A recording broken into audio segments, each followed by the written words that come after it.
in this, apart from 1234ZE. So there's a lot of political influences in this kind of definition and lobbies and so on. But this is really for transportation regulation. But I'm glad to say in the industry, we don't see things as black and white. There's different levels of flammability. That's why in ASHRAE 34 or in the ISO 817, you get a different classification, different mildly flammable and so on. And I would like to spend some time on this really. So if we look at the terminology for definition of flammability, I think it's important to understand there is a lower flammability limit and the upper flammability limit. Between these two values, the mixture is flammable. Outside, the mixture is not flammable. So these are important terms to understand in order to appreciate the flammability. The other is really the minimum ignition energy. This is really the energy you need to ignite a flammable substance. Okay, so this, below that minimum ignition energy, you cannot ignite it. There isn't enough energy to ignite a flammable substance. So these are important parameters to understand when you talk about risk assessment. Auto-ignition temperature. This is really much more of, I would say, a lab value, because you have to take really a certain volume and heat it homogeneously so that you have the same temperature within that volume until the substance will ignite without any input of an external ignition source. In most applications, I would say this kind of ignition source, you can forget about it. It will not happen. Others is the burning velocity. This is really looking at the speed at which the velocity, the flame velocity, will move at.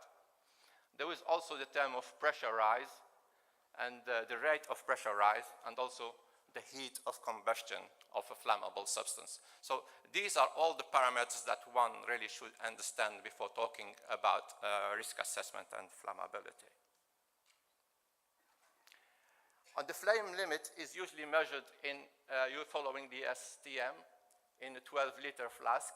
So you have inside here the air and you add the refrigerant, so you increase the refrigerant quantity until you get to the lower flammability limit. You keep increasing until you get to the upper flammability limit.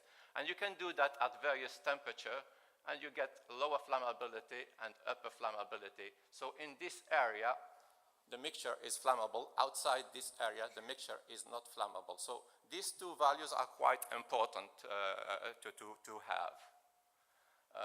This is for YF. For ZE, has got a different kind of behavior. You can see below 30 degrees, there is no flame limits for ZE. So different HFOs will have a different, really, they're not all flammable, and different characteristics in terms of flammability. The minimum ignition energy is also important. So you can see here some values of minimum ignition energy. This is measured in 1 liter flask, where you've got the electrodes there, where you can vary the intensity or the energy required to ignite that volume until you find what is the minimum ignition energy for that substance. So you can see here there's quite a lot of different values. Most of the hydrocarbon have got minimum ignition energy less than 1 millijoules. In fact, when we did YF here, in this kind of experiment, we went up to the maximum. It was something like we had to modify 300,000 millijoule, and we couldn't ignite it until we realized that these new substances, they are impacted by the wall effect. There is a quenching effect of the wall. So the energy was taken away by the wall, so we couldn't really ignite it. So we had to change the apparatus to a much larger vessel where we had ignition at 10,000, but not at 5,000.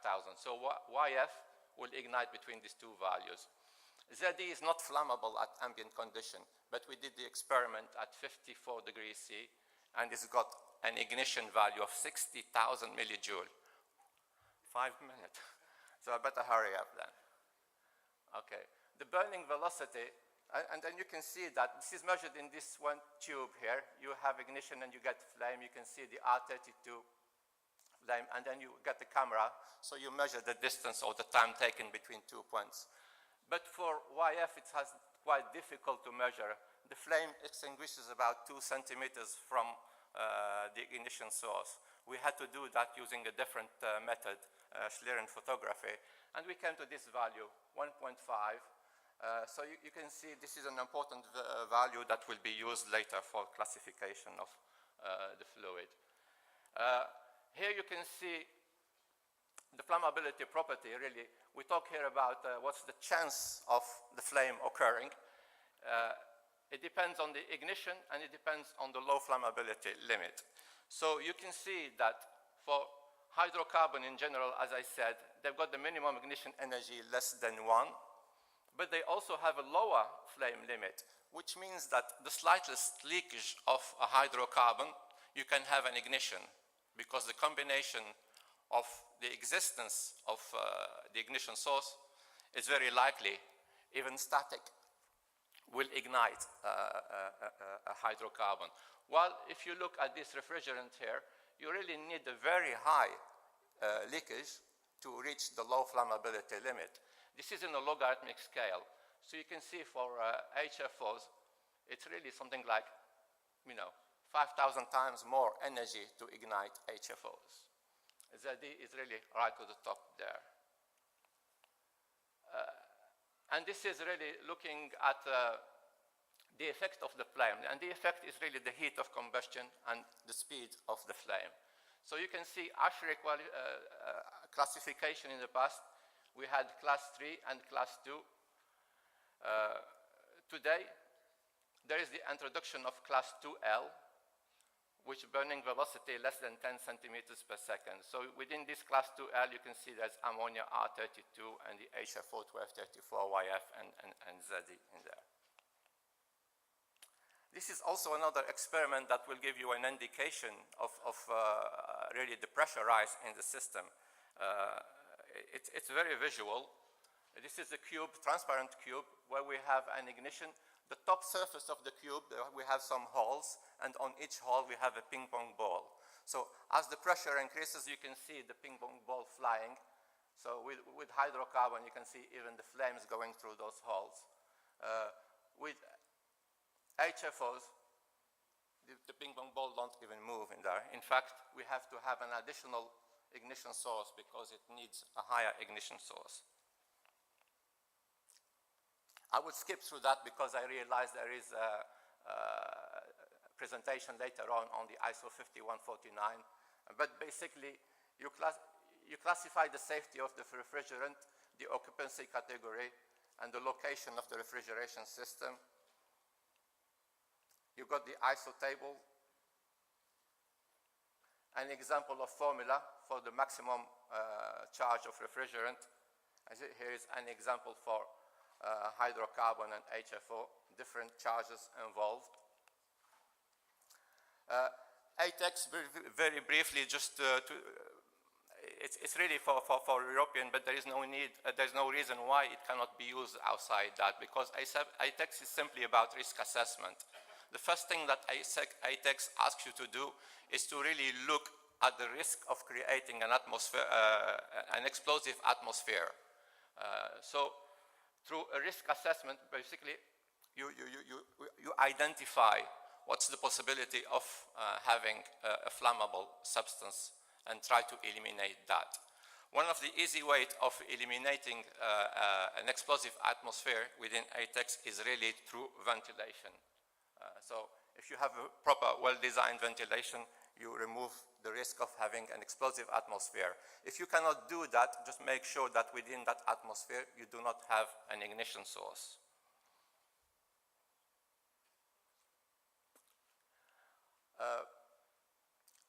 One of the most important documents that you may have when you get a refrigerant is really the MSDS, the Material Safety Data Sheet. So make sure you always receive that from your supplier. In this document, there's a lot of information, safety information in there. You can see we identify, as a producer, we are obliged by law to supply this kind of document with every refrigerant that we supply. You can have here the hazard identified, what are the first measures, first aid measures, firefighting measures, handling and storage, information about toxicological, about the refrigerant, transport information, disposal information. So there's a lot of useful information in that document. Handling guideline, most of them have been already covered, and so because of time, I'll just go quickly through that.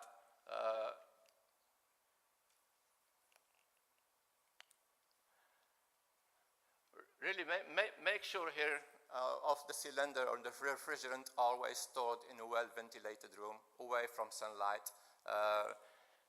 Make sure you do not exceed temperature of 50 degrees C in there. That applies to all refrigerant, not just flammable. Nothing to do about flammability, but all refrigerant, we really give the same kind of recommendation to make sure they are not in direct sunlight.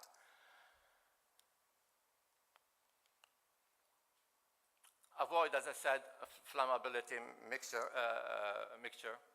Try to check from time to time about leakage and so on.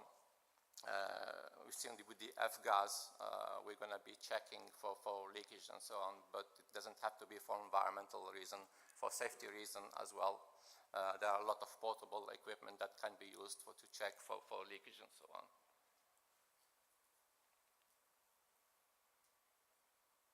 Okay, leak detection. Maintenance as well, we forget that there will be a lot of, especially in the factories, there will be a lot of maintenance happening. And usually whenever we talk about maintenance, there is always some sparks being produced and so on. Let's not forget that whenever there is a leakage of a refrigerant are sometimes, heavier than air, and they try to travel long distances. If you think you don't have an ignition source in your area where the leak is, just think about far away. There might be some ignition sources available that can ignite the refrigerant. Okay, so just apply good engineering safety practice available, whether it's flammable or non-flammable. I think refrigerant, it's important to take this into consideration. Okay, I better finish there because I'm passing my time. Thanks a lot.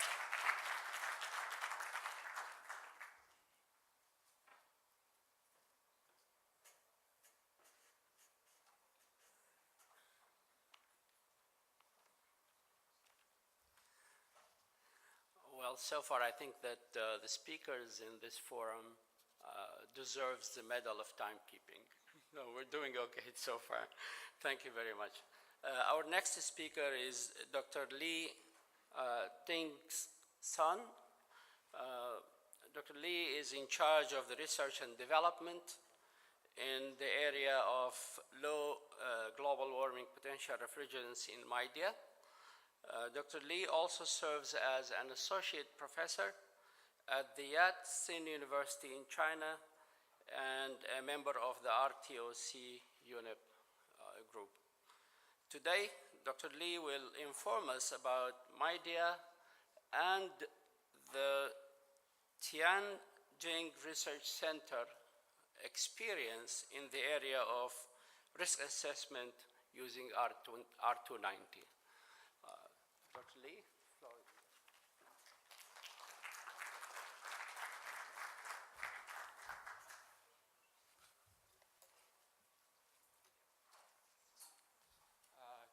Good morning, everyone.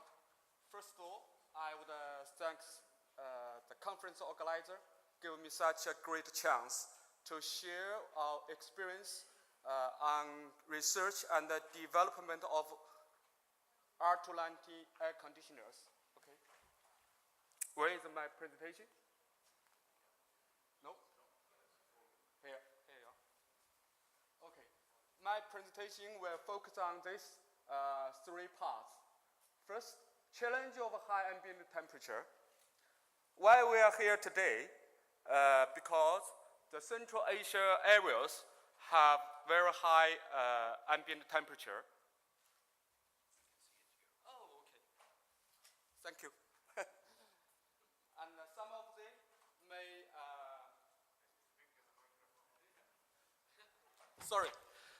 sorry. Some of them may go to 50 Celsius degree.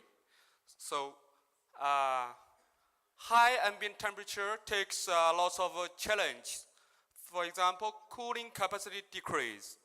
and two-phase heat transfer area gets shorter, and also high pressure, and refrigerant, the stability of refrigerant and oil. Okay. In general, high ambient temperature would result in high compress ratio and high discharge temperature. And this would lead to worse system performance and short component life. Okay. A suitable refrigerant might mitigate or make this challenge better. In generally, a refrigerant with a higher critical temperature would have lower saturated pressure. That means more suitable for high ambient temperature. According to Daniel Cobble's theoretical calculation, as condensation temperature going on, R40A has the worst capacity and energy efficiency. Mr. Chen also compared this refrigerant's performance by tests. Similar calculation can be also found. R40A has the worst. Media have developed R290 air conditioner for high ambient temperature. Here is the test results. R290 and R22 have same capacity but different compressor.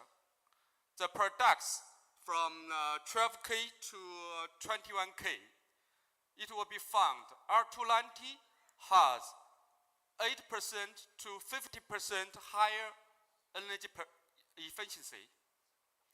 Also, we compared R290, R22, R32, and R14A for high ambient temperature. According to the test result, it was found R14A has a similar performance as R32. Both the capacity and the efficiency decrease rapidly as the outdoor temperature increase from 35 Celsius degree to 54 Celsius degree. And R290 and R22 has a similar performance. Okay, today I'm here talking about R290 air conditioner. Everyone would think, is it safe or not safe? So I would like to say something about the safety assessments. First of all, the refrigerant for R290 is extremely limited by the standards. For example, for air conditioner with 3.5 kilowatt capacity, R22 is 1,150 gram. 14A is about 1,100 gram. R32 is about 900 gram. For R290, the refrigerant charge mass only 350 gram. Okay, so if the refrigerant is the source of risks, that means less refrigerant means more safe. Daniel Cobbel has compared the R290 air conditioner with isobutane refrigerator. The conclusion is the R290 air conditioner has a similar risk with isobutane refrigerator. I have done the liquid R290 concentration in a room. This is a laboratory we built in media. About 1 100 kilogram R290 have been leaked into the room. The influence of the compressor, the leaking rate, the leaking point, and the fan have been evaluated. Okay, a lot of test results have been found and have been published in the International Journal of Refrigeration. You can download it in the website.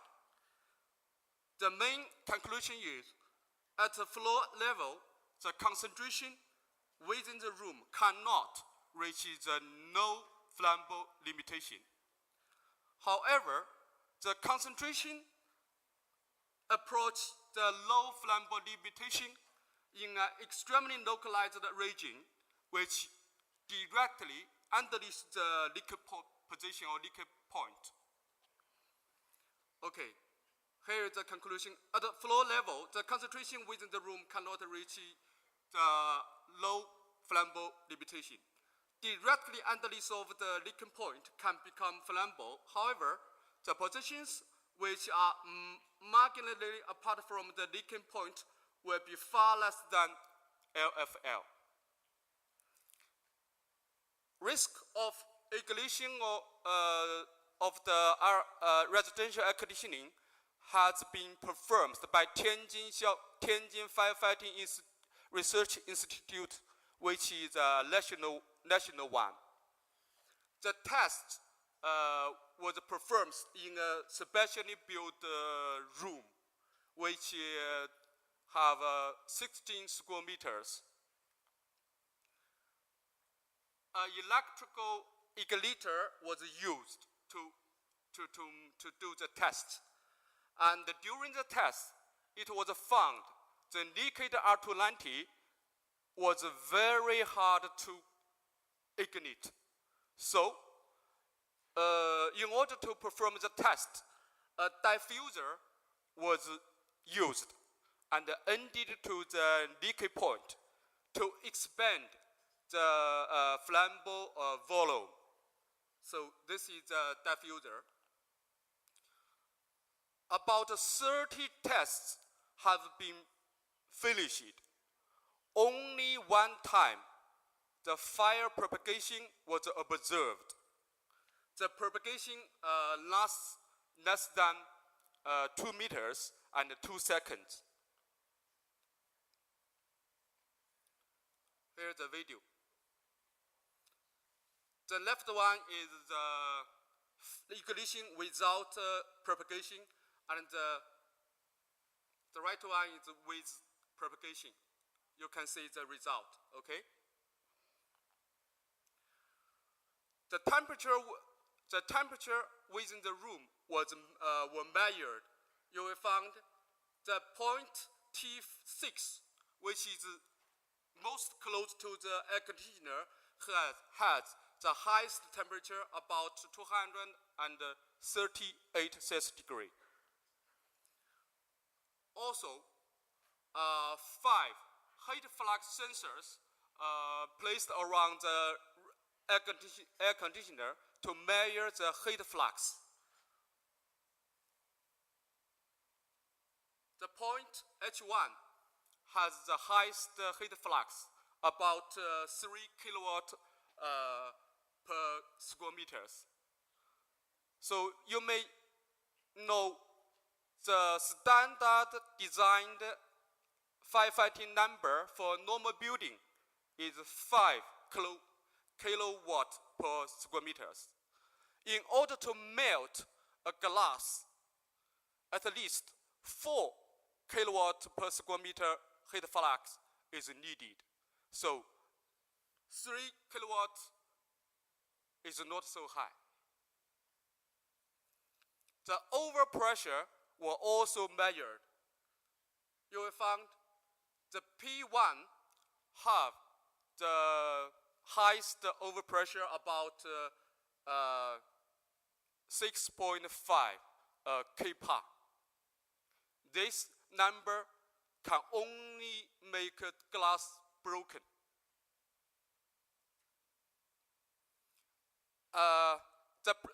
The propagation inside the air conditioner was also tested. You can see the video. That's all. Okay? That's all. And the overpressure were measured. You will find the pressure much lower than that when the propagation happened outside the air conditioner itself. The reason may be the air conditioner structure itself absorb or mitigate the pressure energy. Conclusion, hard to ignite R219 air conditioner indoor unit. When the air conditioner is fired, the maximum heat flux is about 3 kilowatt per square meters. The highest temperature is about 238. The biggest overpressure is about 6 kPa, and no explosion. The most dangerous is the smoke itself. Okay. The ignition heat also test. Okay, go directly to the conclusion. You will find. Okay, I close to finish. R22 and the R290 has similar maximum heat flux. For total ignition heat, R22, R290, and the air conditioner without refrigerant has similar results. That means the ignition heat mainly from the air conditioner structure itself, but not from the refrigerant. So when we talk about the risk of a refrigerant, we should think about the risk of a refrigerant itself equal to the risk of air conditioner with refrigerant. So conclusion, similar maximum heat flux for R290 and R22, similar to the heat for R22, 290, and no refrigerant. The most heat is from air conditioner itself. The ignition of outdoor unit also were tested.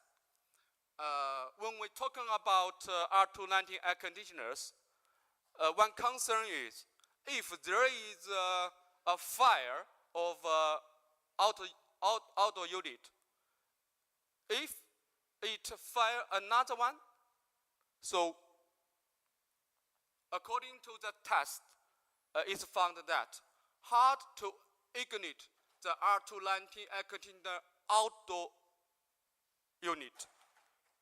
Okay? Only when keeping ignition inside the outdoor unit, it can be fired. No damage to the nearby air conditioners. Thank you for your attention.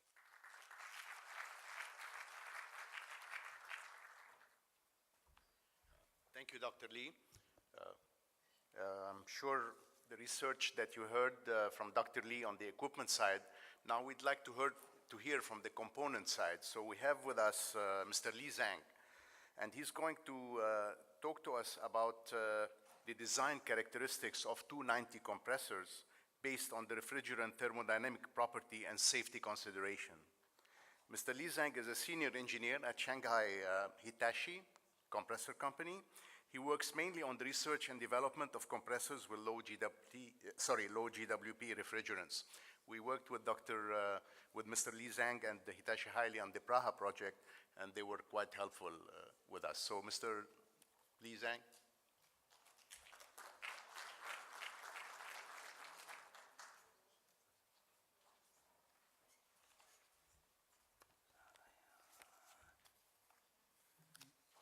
So thanks for the introduction. So hello, everyone.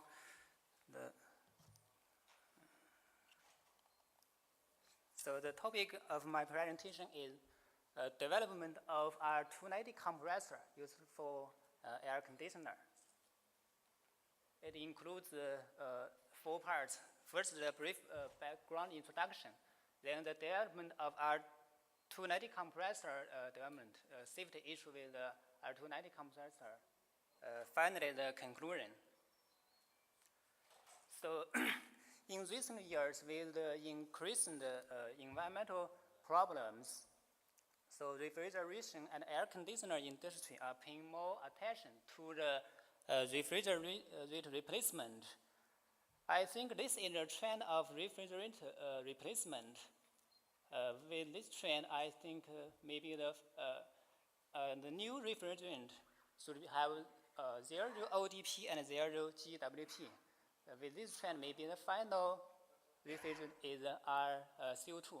But at present, a realistic choice is lower GWP and zero ODP. R290 is a substance which is naturally occurring in Earth's atmosphere. Now it is receiving high attention as a possible candidate replacement refrigerant. This table shows the property comparison between R22 and R290. We can see they have very similar properties, such as normal boiling points, critical pressure, and critical temperature. Compared to R22, R290 have zero ODP, and a very low GWP. But for R290, it belongs to A3 safety classification, so we need to pay more attention to the safety issue. This is the theoretical cycle comparison between R22 and R290. We can see at the same operating condition, here is the S3 condition, we can see R290 compressor have lower suction pressure and discharge pressure, and it leads to a lower pressure range difference and pressure ratio. Another important factor is the discharge pressure. We can see R290 compressor have very low discharge pressure. That's very, very important to the compressor